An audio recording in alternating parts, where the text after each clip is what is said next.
একটা ছোট গ্রামে থাকে এক ভীতু টিকটিকি। নাম টিকু।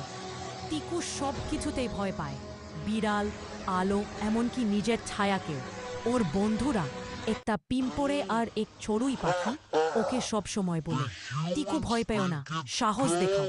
একদিন গ্রামের মানুষরা লক্ষ্য করে রাতে ঘরে ঘরে খাবার অদৃশ্য হয়ে যাচ্ছে। সবাই ভাবে এটা কোনো ভূত করছে। টিকু ভয় পেয়ে যায়, কিন্তু পরে দেখতে পায় এক দুষ্টি ইন্দুর এই কাজ করছে। বন্ধুদের সাহায্যে টিকু একটা বুদ্ধি খাটায়। ওরা ইন্দুরটাকে এক ফাঁদে ফেলে আর গ্রামের খাবার রক্ষা করে। সবাই টিকুকে নিয়ে হাসে, খুশি হয়।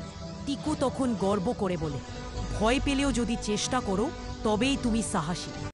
শেষে টিকু একটা গানে গেয়ে ওঠে, ভয় মানে না হার, সাহসী মনই আসল তার। বার্তা, মেসেজ, ছোটরাও বড় কাজ করতে পারে যদি ভয়কে জয় করে। সাহস মানে ভয় না পাওয়া নয়, ভয় পেয়েও এগিয়ে যাওয়া।